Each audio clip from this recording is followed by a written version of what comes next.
Welcome to Women Inspired. I'm your host, Linda Ugelow, and on this show I speak with women and a few cool dudes, all of them change makers, artists, healers, and entrepreneurs, about how they put their dreams into action.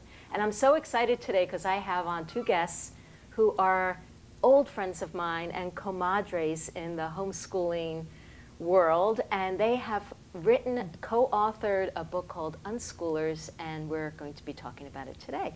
Welcome, Milva McDonald and Sophia Sayigh. Thank you, Linda. Happy to be here. Yeah, I know. Yeah. It's like, wow, I don't get to see you, and it's like, come on my show and let's talk. Yeah. So, you've got a new book out.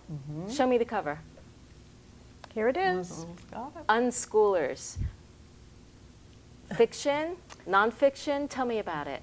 It's fiction. It is fiction. Which is, yeah, a lot of people mistake it, but I think because there's so few books that are fiction books about homeschoolers and unschoolers, people almost assume, oh, it must be a nonfiction book, but it's actually a fiction book. Do you want to talk about how it's laid out a little bit, like vignettes? Yeah, well, one of the things that people always ask about homeschooling is, what do you do all day? What's a day like? And the answer is so different because every family is different. So we thought we would try to show that by portraying several different families. And it started out that it was going to be a day in the life, and then it ended up being more like, I don't know, That's right. a longer time period. Right. So, Right. Kind of like how when you start to write a novel, it takes on a character of its It own did. or a storyline of its own. Yes. Yeah. That's right. It was going to be one day, and then when the writing got started, it just started going in a little different direction. But overall, it still does what we set out to do with that, Yes. as far as portraying the different families and just what a day might be like for them. Yeah, and they're all they are all members of a homeschooling support group. So you sort of see how that works and how these families come together, and how and what they do, and the ways they intersect and the ways they don't. And it's so there's So it's kind of like fictionalized reality. oh yeah, absolutely. Yeah. Yeah, I mean Yeah, that's- realistic fiction. Yeah. That's Realistic what that's fiction. called. Yeah. Yes. Is that the name of it? Okay. Thanks. Yep. So what gave you the idea of doing this? Like, why a book? Why did we do it? Well, that's what I always say, is that we were talking on the phone, as we do, even landline phones, Milva and I still talk. And Milva was saying, I want to write a book, but I don't have an idea. And I said, I have an idea, but I don't know how to write a book. And so then, of course, she's just like, well, we're going to do it. So then we did. Yeah. We just, yeah. Do you have something to say about that? No, we did. We We- just It started. was simple. Well, I mean, simple that you had this connection, that kind of these True. two puzzle pieces that fit. Yeah. yes. And we had a lot of meetings, and we talked through the characters, and so we Yes. talked about their personalities and their lives, and then we sort of each would go off on Yeah. our own and write Yeah. our different sections. Well, that's an interesting thing. Like, how do you co-write a book? Right.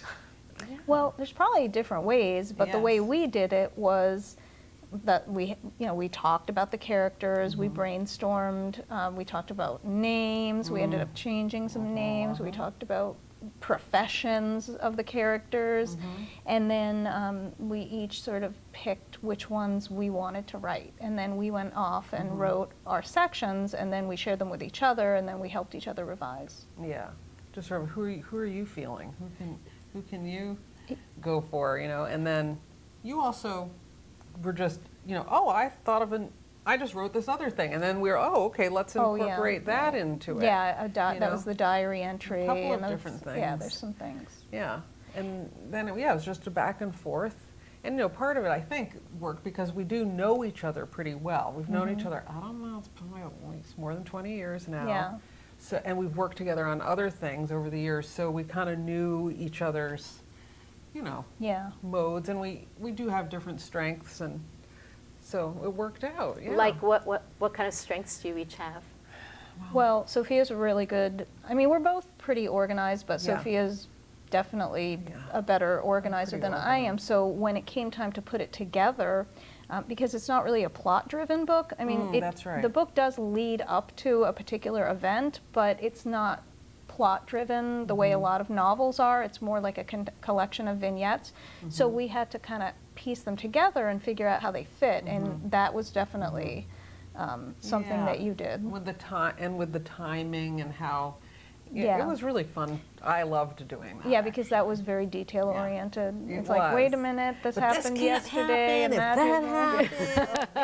yeah. Yeah. Oh yeah. It was fun. That was fun to me. That's good. I'm glad. Yeah, because she was like, not want to do that. That's Yeah, what my so favorite different is. things like that. And then Milva, she's a writer, and you're just, it's easy for her to write, I think. It seems like you make it look easy.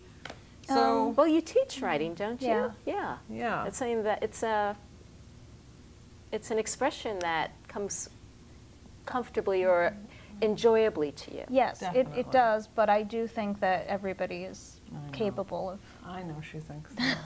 I mean, you know what? you Well, just she has to sell her services, But you know. she's right. You know what? That is what my daughter said after she did a writing group with Milva many years ago. She said, "Well, I learned that I can write." So I was like, "Oh, that's cool." That's good. That's a success. That was a success. And honestly, it was the same thing with me, because I'm a big reader, and I write, but I've never written fiction. But she was just, "You're going to do it."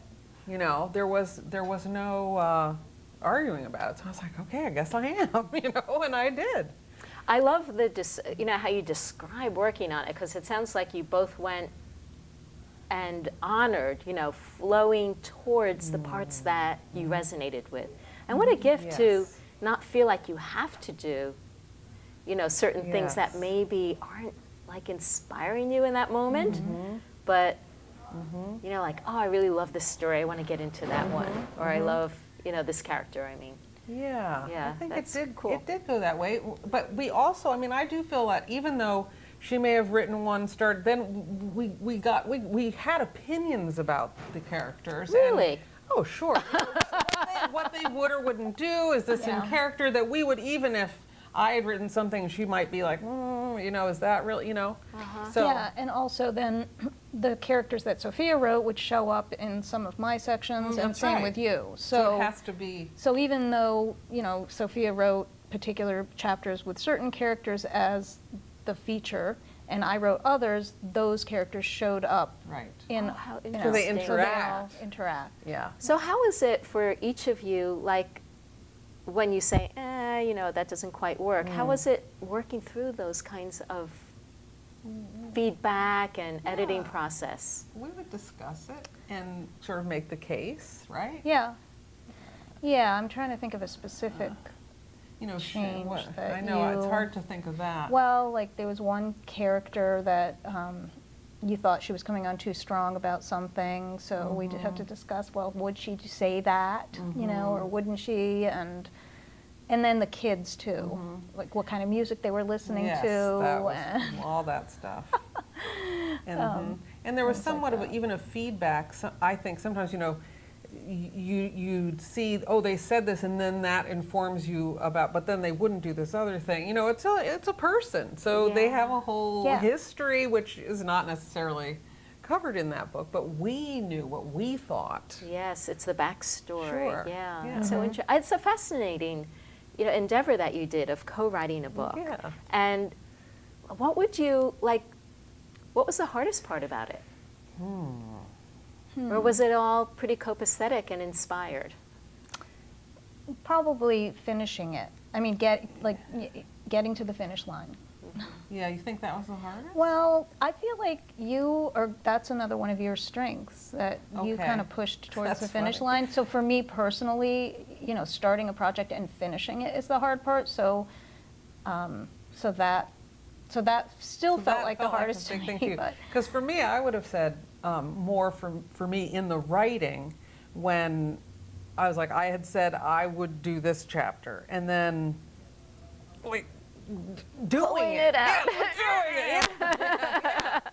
Yeah, for Yeah. me. So that is sort of part of what I think is what we're saying about our different strengths. 'Cause Yeah. the end to me, it was work, Yeah. but it was not hard to me. It was I was learning a lot of new things about, just kind of getting the book out, just the physical, whatever, editing and Yeah. formatting and all, publishing and all of this stuff. Yeah, you did a lot. You figured out yeah. how to use all the computer programs, Yeah. all the different ebook formats. Yeah. Yeah. So you Yeah. followed you self-published, and you found a printer. We used Create Space. Okay, which is and an Amazon. It is. And we used Ingram, which is the one that, say, if a bookstore wanted to buy it or a library wanted to buy it, they would get it from Ingram. They wouldn't get it from Create Space or Amazon. So that's two separate two different printing. channels, Oh, yeah. interesting. And then there's different ebook formats as Yeah. well. It's a wild world out there, isn't it? It is. Yeah. It's a very wild. Yeah.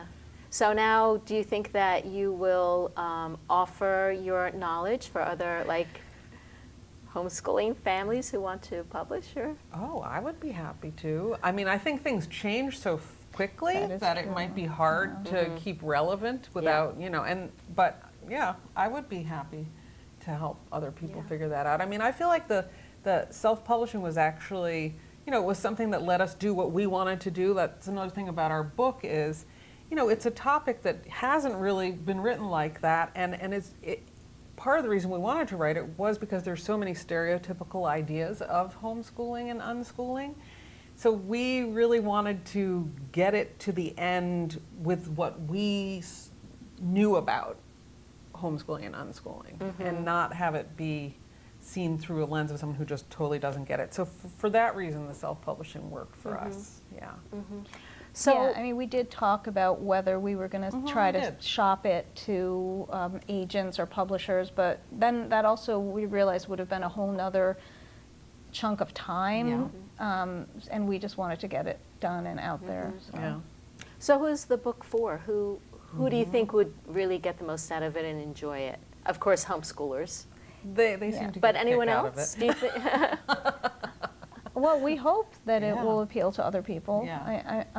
Definitely homeschoolers will probably recognize a lot of themselves in it, even if they don't unschool or homeschool the way the families do. I mean, there's actually a variety of families. Yes. So, but also, I mean, I think the issues that the families go through are human issues, and so I think anybody can relate to the struggles that they face with raising kids and trying to make decisions and juggling work and just the same kinds of things that everybody goes through. And definitely people who are curious about homeschooling, either because they think they might Yeah. want to try it or just because they're like, what is it? It gives a taste. Here's, what it could be.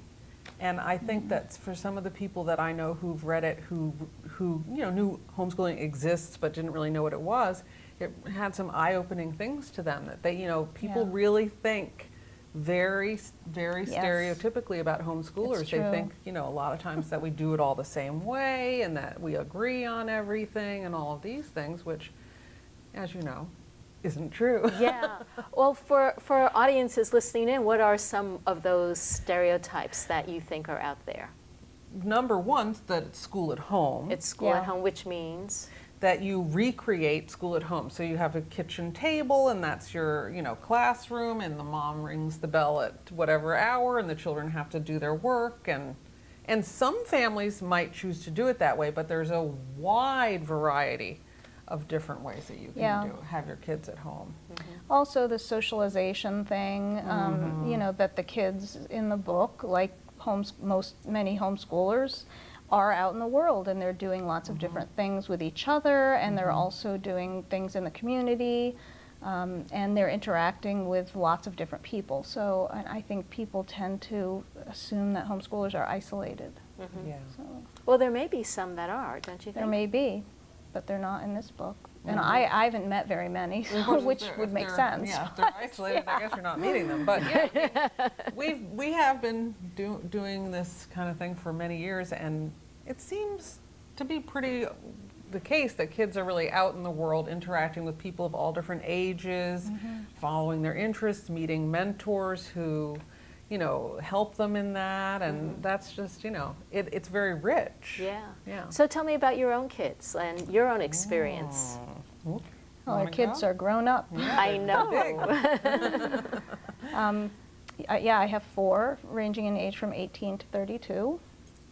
And I started homeschooling when my 32-year-old was 6. She was in kindergarten. And I wasn't thrilled with what was happening. And I started researching, and I had a friend who homeschooled, but I never thought I would do it. I thought it sounded nutty. But because of my personality, when I made this decision that I was going to look at different school options, I had to research everything. So I was researching all different kinds of school environments, and I said, well, I should be thorough and research this homeschooling thing. And so I asked her for some materials, and she gave me materials, and I started reading about it, and I just loved the sound of it. And I said, I think I want to do this. What did you love about the sound of it? I loved that the family time that it encourages. I mean, that's another thing that people tend to think homeschooling is all about education and getting your kid into college. And obviously, we don't neglect that, but it's also about relationships to me. And that's one of the greatest things about it. So I was really attracted to this idea of just the relationships that we could build and the time we could spend together, and the time is the other huge piece. The time and space to really pursue things that you love and care about, and play, giving the kids room to play, because that, to me, that was a real priority. So those were just some of the things that I really was attracted to. And your kids homeschooled all through the years that kids would go K through 12? Yes, my oldest went to high school, but other than that, all my other kids went all the way through. Yeah. Yeah. What about yours? How did they get started, or what they're doing? What was the original question? Tell me, Tell what me was about your kids. your experience homeschooling with your kids? Yeah, so my kids are grown-ups too. One of them will be 25 this week, and the other one is almost 28. And in my case, it was when I had my toddler, and I was, everyone's putting their kids in preschool. What are we going to do? And I had this low-level anxiety about it, but I also was researching, different methods, different possibilities, and happened to be in the library and saw Teach Your Own by John Holt.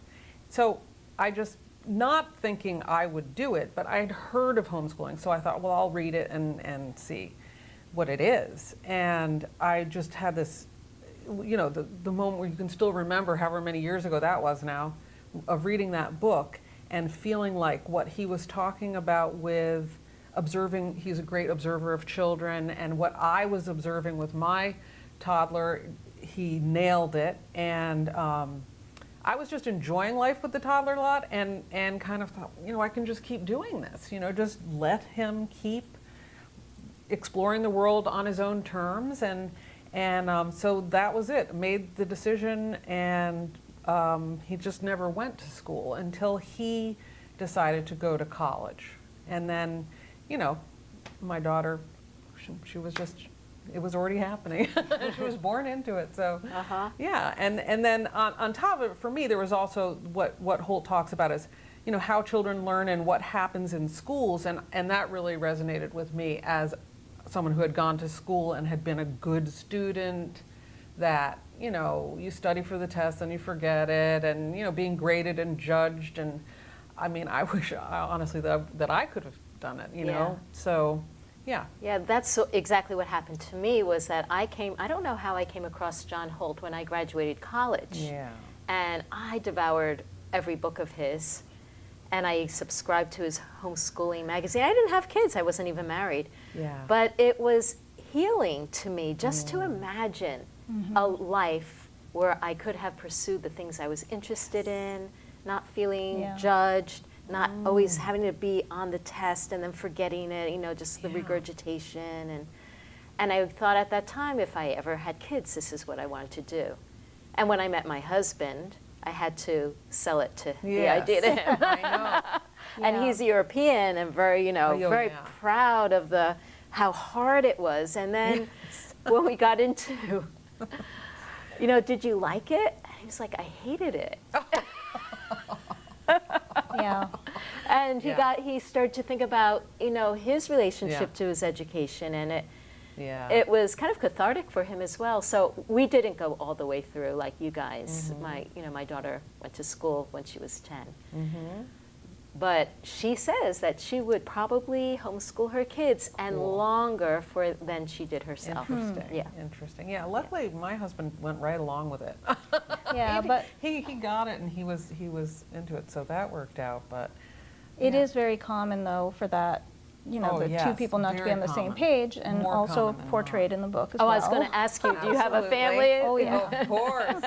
Yeah, there's all those common things. Yeah. That's one of the things, actually, when we sat down to what should we do, we thought, here are these things that we want to have happen because they're common things. And one of Yeah. them's definitely the partner who's like not enthused. Uh-huh. Yeah. Well, that's nice because I was going to ask, are these like idealistic families? But no, you're trying to show the human or the human conflicts as well. Definitely. Like it's not all rosy necessarily. Oh no. So it sounds like it can have some good plots in there, the mini plots. I'm looking forward to Oh, yeah. reading. Huh?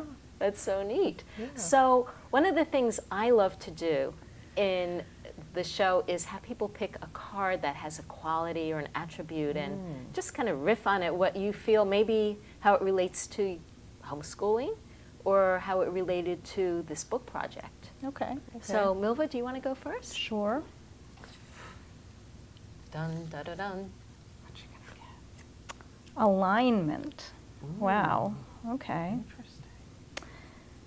So, I mean, I guess for our particular project, alignment was important since we had two people involved.